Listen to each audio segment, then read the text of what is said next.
Olá galerinha, tudo jóia? Hoje nós vamos estudar a citologia, que é um dos ramos da biologia que teve o seu desenvolvimento a partir da descoberta das células. Mas, na verdade ela surgiu a partir da descoberta das células. Os tópicos analisados na aula de hoje serão o que estuda a citologia, a descoberta da célula, a teoria celular, os tipos de células, a membrana plasmática e os transportes de substâncias. Então vamos lá. A citologia tem como principal objeto de estudo a célula.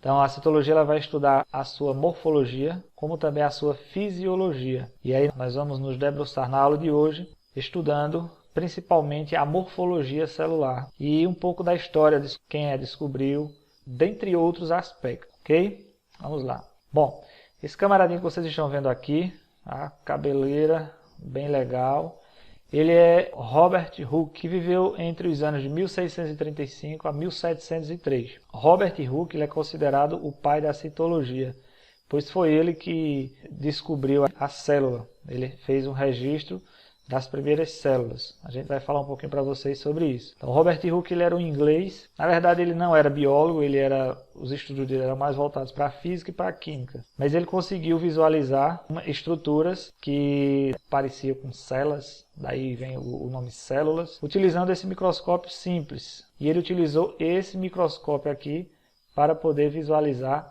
a célula. Esse aqui é o autógrafo que ele mandou para mim. Registrando aí para vocês que eu também ganhei o autógrafo de Robert Hooke. Vamos lá.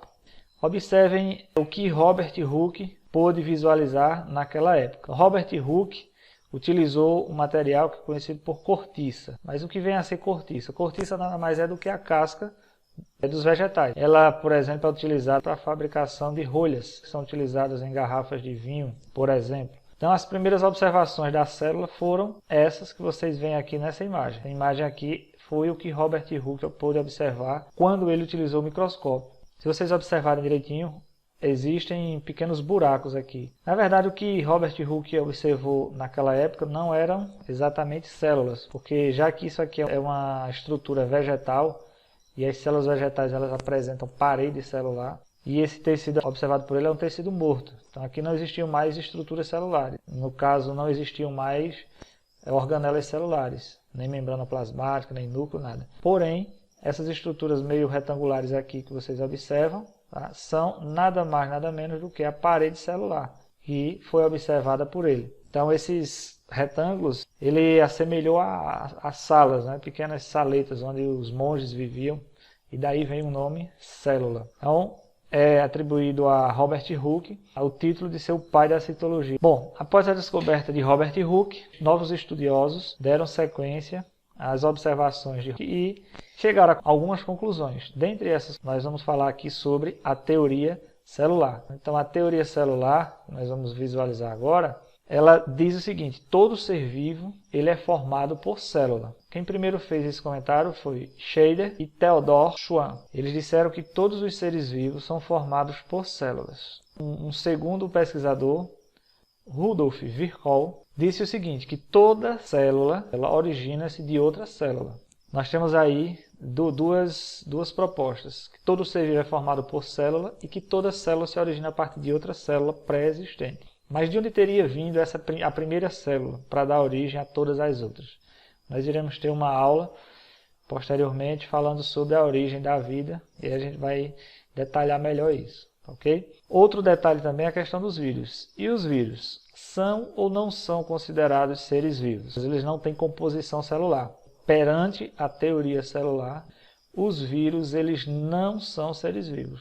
Para que eles fossem considerados seres vivos, aliás, alguns pesquisadores atualmente consideram eles como sendo seres vivos. Poderíamos criar a teoria de que todo ser vivo possui material genético. Enquadraríamos os vírus dentro dessa categoria de ser vivo. Ok? Bom, descoberta a célula, observado que todo ser vivo é formado por célula, que toda célula vem de outra célula pré-existente. Nós vamos agora ver como se apresentam as células. São divididas em dois grupos. As células eucariontes e as células procariontes. As células eucariontes são células que possuem núcleo organizado. Aqui nesse modelo logo acima, a gente tem um exemplar de uma célula eucarionte animal. E aqui nós temos o núcleo, o material genético da célula está aqui dentro. Então, o que caracteriza uma célula eucarionte é que ela tem o seu núcleo organizado, delimitado por uma membrana, que nós iremos ver posteriormente, tá? Que é a carioteca, enquanto que a célula procarionte ela não tem um núcleo organizado. Ela tem sim material genético, como vocês podem ver aqui, isso aqui é o material genético dela. Mas essa é a principal diferença. A célula eucariótica ela tem núcleo organizado e a célula procariótica ela não tem núcleo organizado. Além de também a célula eucariótica ela ter organelas membranosas, a célula procariótica ela não vai apresentar esse tipo de organelas. Aqui embaixo nós temos um outro exemplo de uma célula eucarionte, que é a célula eucarionte vegetal, presente em todos os vegetais. Diferentemente da animal, a célula vegetal ela apresenta também uma parede celular. Ela tem uma membrana plasmática e externamente essa membrana ela tem uma parede celular. Então, para que fique claro, os únicos seres vivos do planeta que possuem células procarióticas são as bactérias. Somente bactérias e cianobactérias são procariontes. Todos os demais seres vivos são classificados como células eucarióticas. Aí vem os seres vivos do reino Animalia, do reino Plantae, do reino Fungi, do reino Protista. Bom, então vamos falar da membrana plasmática, que é a porta de entrada de todas as células, com exceção daquelas que apresentam parede celular, que seria a porta de entrada, e a segunda porta de entrada é a membrana plasmática. Vamos ver aqui a morfologia da membrana plasmática. Esse modelo que vocês veem aqui, ele foi proposto por dois norte-americanos, Singer e Nicholson. Eles propuseram esse modelo em 1972. Ele é conhecido como modelo de mosaico fluido. O que é que nós podemos observar aqui? Bom, primeiro detalhe, a membrana plasmática ela é formada por uma bicamada fosfolipídica. Observem aqui, esses são os fosfolipídios. Mergulhados a ele, nós temos algumas proteínas globulares, de canal, periférica, proteína integral. A diferença entre uma proteína integral e uma proteína periférica, por exemplo, a proteína integral ela atravessa toda a membrana plasmática, enquanto que a periférica ela localiza-se em uma das extremidades. Suponhamos que aqui seja a parte externa da célula, parte externa, e aqui embaixo a parte interna, ok? Então a membrana plasmática ela é semipermeável, ou seja, ela seleciona o que deve entrar e o que deve sair da célula, de acordo com a necessidade que a mesma possua. Além dos fosfolipídios e das proteínas, existe também colesterol mergulhado entre os fosfolipídios da membrana plasmática, alguns carboidratos que estão ligados a proteínas, glicídios juntos e lipídios formam os glicolipídios. Glicídios junto de proteínas formam as glicoproteínas. Toda essa estrutura acima, na parte externa da membrana, funciona como uma espécie de proteção e também de reconhecimento entre uma célula e outra, ok? Bom, vamos ver um pouco mais do fosfolipídio agora de forma mais detalhada. O fosfolipídio tem mais ou menos essa morfologia, tem uma cabeça e duas caudas. Essa cabeça ela é hidrofílica, enquanto que a cauda ela é hidrofóbica. Então, ó, o que significa hidro? Hidro vem de água, fílico, afinidade. Então, a cabeça dos fosfolipídios elas têm afinidade com a água, ou seja, elas entram em contato com a água. Já a cauda, ela é hidro de água, fóbica, que vem de fobia. Então a cauda ela não tem afinidade com a água. Se nós observarmos aqui no modelo anterior, vocês podem ver que a cabeça do fosfolipídio está nas extremidades, enquanto que a cauda do fosfolipídio está no meio. Então essa cauda aqui ela é hidrofóbica, ela não entra em contato com a água. Então podemos imaginar então que não existe água nesse meio aqui, tá?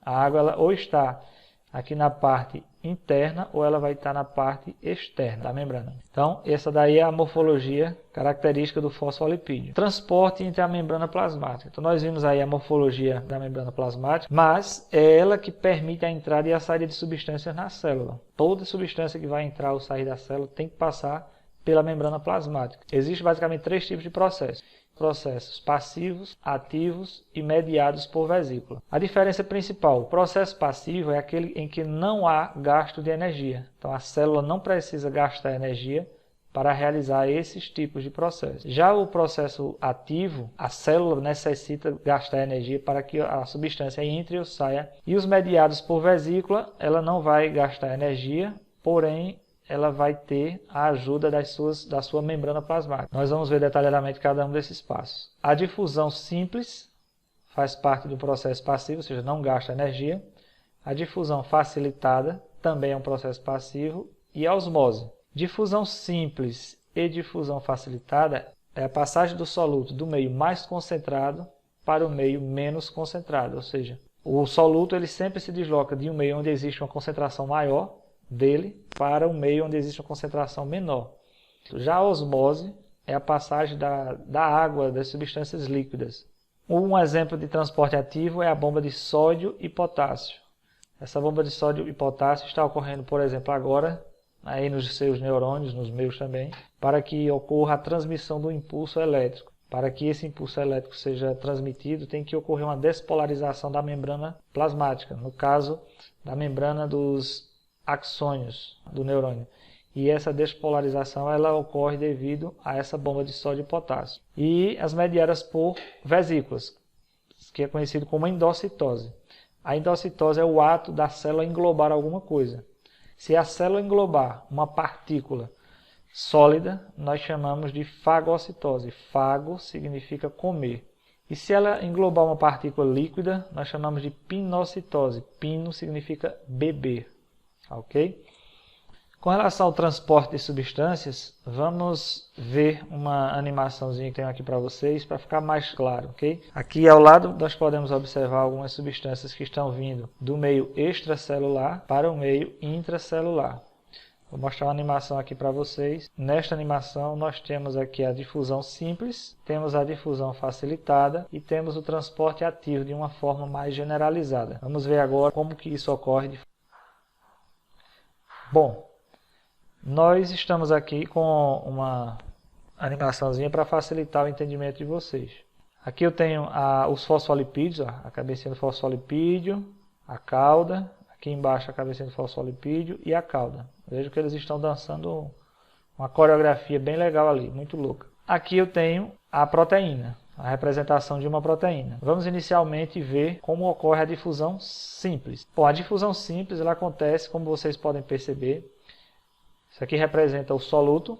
Então o soluto ele vai de onde ele está mais concentrado, que é o meio externo, ou maior concentração, para o meio interno da célula, menor concentração. Então, tem mais soluto sobrando lá fora do que aqui dentro. Então a tendência é ele ir do meio mais concentrado para o meio menos concentrado. Quando essa substância ela consegue passar por entre os fosfolipídios, tá? Sem a ajuda de nenhuma proteína, veja que eles estão passando por entre o fosfolipídio. Quando isso ocorre, nós damos o nome então de difusão simples. Não é necessário então a célula gastar energia para que isso ocorra, ok? Vamos ver agora quando ocorre a ajuda. Quando a molécula não consegue passar por entre os fosfolipídios, ela precisa da ajuda de proteínas. Mais uma vez, o soluto vai do meio mais concentrado, meio externo, para o meio menos concentrado, que é o meio interno. Só que dessa vez ele só pode passar com a ajuda de proteínas, que são moléculas transportadoras. A proteína ela cria uma espécie de canal por onde esse soluto vai penetrar pela membrana plasmática, já que esse soluto não consegue mais passar por entre os fosfolipídios. Existe um outro tipo de proteína que é chamada de canal iônico. Canal iônico, como o próprio nome está dizendo aqui, iônico vem de íons. É uma proteína que permite a passagem de íons. No caso, a bomba de sódio e potássio, que eu vou mostrar para vocês daqui a pouco, ela só é possível a existência da entrada e saída de sódio e potássio na célula devido a esse tipo de proteína, que funciona como um canal iônico para o transporte de substâncias. Lembrando que para que essas substâncias entrem, essa proteína, esse canal iônico deve ser ativado. Veja aqui, ó, o ligante veio, ativou e ele permitiu a entrada. Por enquanto, ó, aqui está fechado, nenhuma molécula consegue penetrar na célula, ok? O ligante novamente abriu o canal, as moléculas conseguem penetrar e assim o processo continua. Bom, agora que nós vimos a animação, vamos dar continuidade. Bom, vamos falar agora de osmose. Osmose, como eu falei para vocês, é o transporte de água pela membrana. Essa água ela pode ir para o interior, como ela pode ir para o exterior da célula. E a água, para que ela se movimente, ela vai depender da concentração das soluções. A célula tem uma concentração e o meio externo à célula também tem sua concentração. Então, as soluções nós chamamos elas de hipotônicas, isotônicas ou hipertônicas. Hipo, prefixo de pouco, então é quando a concentração é menor. Menor como assim? Digamos que a concentração fora da célula é menor do que a concentração dentro da célula. Então eu digo, o meio externo é hipotônico em relação ao meio interno. O isotônico, iso, igual, prefixo que significa igualdade. Isso quer dizer que a concentração externa e a concentração interna é a mesma. A célula então nem vai ganhar água, nem vai perder água, porque as concentrações estão iguais, estão em equilíbrio. O que não acontece no meio hipertônico. Hiper, muito. Então, o que é o meio hipertônico? É quando a concentração é maior do que a outra, citando aí o exemplo anterior. Então, se o meio externo tiver uma concentração maior do que o meio interno da célula, eu digo que o meio externo tem uma concentração hipertônica em relação ao meio interno. Então, de acordo com essas concentrações, nós podemos observar aqui pela animação o movimento das moléculas de água. Tá? Essa aqui é a representação de uma hemácia, que é uma célula animal. Se eu coloco uma célula em uma solução hipotônica, tá? Aqui fora tem uma concentração menor do que dentro da célula. A tendência então é a água entrar na célula. A água entra porque ela vai do meio hipotônico para o meio hipertônico. É como se o sal que tem uma concentração maior de sal dentro da célula, como se ele puxasse, sugasse a água para o seu interior. No meio isotônico, observe que a quantidade de água permanece a mesma. Por quê? Porque há uma igualdade na concentração externa e interna. Já se eu colocar uma hemácia em um meio hipertônico, ela vai perder água. Por que ela vai perder água? Porque a água ela vai do meio hipotônico para o meio hipertônico, ou seja, ela vai do meio menos concentrado para o meio mais concentrado. Não confundam com difusão. Difusão, o soluto, ele vai do meio mais concentrado para o meio menos concentrado. No caso aqui, o solvente, que é a água, por osmose, vai do meio menos concentrado para o meio mais concentrado.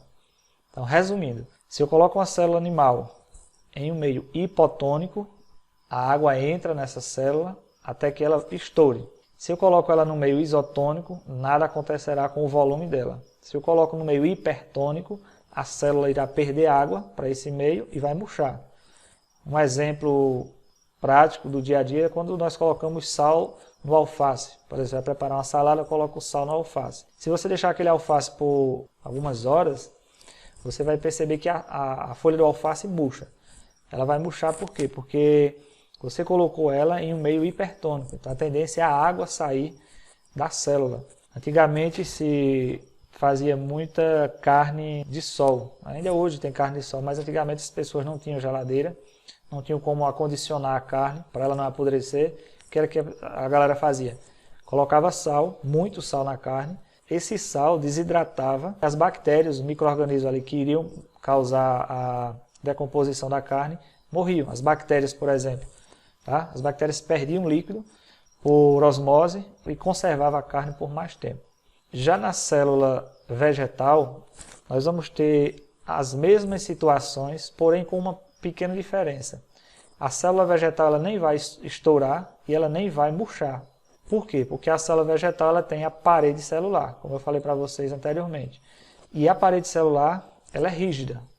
Ela é formada de celulose, que é um polissacarídeo, um açúcar. E esse polissacarídeo ele impede que a célula murche. Então, quando o Robert Hooke visualizou lá a cortiça, o material observado por ele, né, a primeira célula, na verdade o que ele estava observando era somente a parede celular, essa linhazinha azul aqui que vocês veem. Por quê? Porque a parede celular ela tem resistência. Então, se eu coloco uma célula vegetal em um meio hipertônico significa dizer que lá fora a concentração é maior. A célula vai perder água. Veja a água saindo aqui, ó, a setinha indicando a água saindo. Veja que murchou, o citoplasma da célula murchou, mas ela não murchou por inteiro. A parede celular continuou do mesmo jeito. Tá? A gente chama isso de célula plasmolizada. Se eu coloco ela no meio isotônico, nada acontece. Permanece com a mesma rigidez. Se eu colocar a célula em meio hipotônico, ela vai ganhar água, ela vai receber água, e essa água vai penetrar na célula e tal, mas ela não vai estourar. Por que ela não vai estourar? Porque a parede celular impede isso. Ela vai ficar bem cheia, a gente diz que a célula ficou túrgida. Tá? Para onde vai essa água dentro da célula? Essa água vai para dentro de uma organela que as células vegetais possuem, chamada de vacúolo. Até então nós falamos em difusão simples, difusão facilitada e osmose. São 3 processos onde não há gasto de energia. São 3 processos chamados de processos passivos. Agora a gente vai ver o exemplo do processo ativo, que é aquele que gasta energia para acontecer. Como eu disse a vocês, esse processo ocorre nas membranas do neurônio. O neurônio, para que ele transmita o impulso nervoso, tem que ocorrer uma despolarização da membrana plasmática. O que significa isso? O lado que é positivo tem que inverter, tem que ficar negativo, e o lado que é negativo tem que ficar positivo. Isso é chamado de despolarização. Então vamos lá. Se vocês observarem, só relembrando, eu falei para vocês que a tendência é o soluto, as moléculas do soluto, no caso, irem do meio mais concentrado para o meio menos concentrado. Essa é a tendência. Se nós observarmos aqui, os íons de sódio, esses aqui em amarelo, o Na+, a concentração maior deles é no lado externo, fluido extracelular. Qual era a tendência? O sódio penetrar para o interior da célula. Mas o que nós observamos é o contrário. O sódio está saindo por esse canal iônico aqui, essa proteína, é conhecida como canal iônico, ela está jogando íons de sódio para fora. Então ele está indo contra um gradiente de pressão.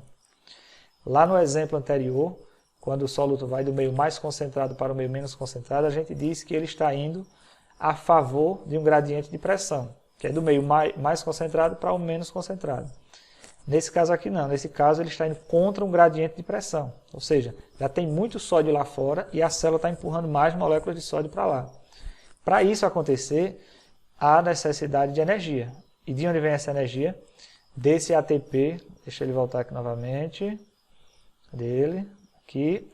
desse ATP aqui. Então o ATP libera energia, a adenosina trifosfato, e volta a ser uma ADP. E vai buscar mais um fósforo, transforma-se em ATP, vem aqui, libera energia e esse procedimento vai ocorrendo. Bom, se está acontecendo isso com o sódio, com o potássio acontece a mesma coisa, só que o inverso, de fora para dentro. Eu tenho uma concentração de potássio grande aqui dentro da célula, mas o potássio continua entrando. Para que isso aconteça, vai ter gasto de quê? De ATP, que é energia.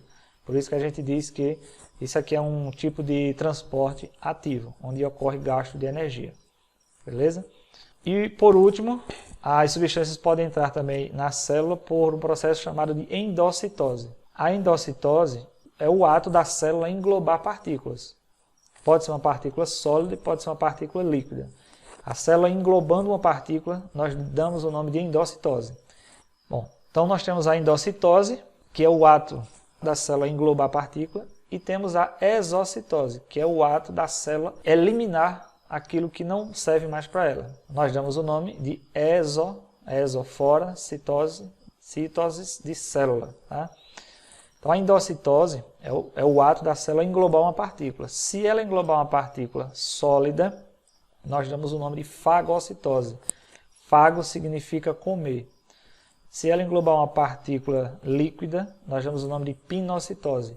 Pino é um prefixo que significa beber. Tá? Aqui a gente tem um esqueminha só para vocês observarem. A partícula sólida, isso aqui em amarelo representa a membrana plasmática. Tá? Aqui ela está englobando uma partícula sólida. Essa partícula passou para o interior da célula englobada, formando aqui no caso um fagossoma. Quando é a pinocitose ocorre a mesma coisa, só que o fluido, é um fluido, não é uma partícula líquida, vai ser encapsulado aqui e vai para o citoplasma da célula, aqui formando uma vesícula. Tanto o fagossoma como essa vesícula, as substâncias que estão aqui dentro, principalmente os fagossomos, eles vão ao encontro de uma organela que é responsável pela digestão intracelular, chamada lisossomo, que ela é responsável pela digestão intracelular, seria o estômago da célula. Então essa partícula que foi englobada vai ser digerida pelos lisossomos. Aquilo que não for aproveitado pela célula é eliminado pelo processo de exocitose. Então imagina que a partícula foi englobada, essa partícula ela vai ao encontro dos lisossomos, ocorre a digestão enzimática, aquilo que for útil para a célula fica e o que não for útil para a célula vai ser eliminado pela exocitose. Bom, existe também a endocitose mediada por receptores. Algumas membranas plasmáticas, elas possuem moléculas proteicas que funcionam como receptores. Um exemplo rapidinho aí para vocês. O vírus da AIDS, ele só infecta um tipo de célula, que são os glóbulos brancos. Porque os glóbulos brancos, eles têm receptores específicos para o formato do vírus da AIDS. Ok? E o procedimento é o mesmo. As partículas são absorvidas, e aí essas partículas podem ser sólidas ou líquidas. A diferença é que mediadas por um ou mais receptores de membrana plasmática. Por hoje é só, espero que vocês tenham aprendido um pouquinho. Nas próximas aulas nós daremos continuidade ao estudo da citologia. Nós agora conseguimos compreender como é que as substâncias entram e saem da célula. Nas próximas aulas nós vamos ver o interior da célula, o citoplasma, as suas organelas, o núcleo e a síntese proteica. Forte abraço!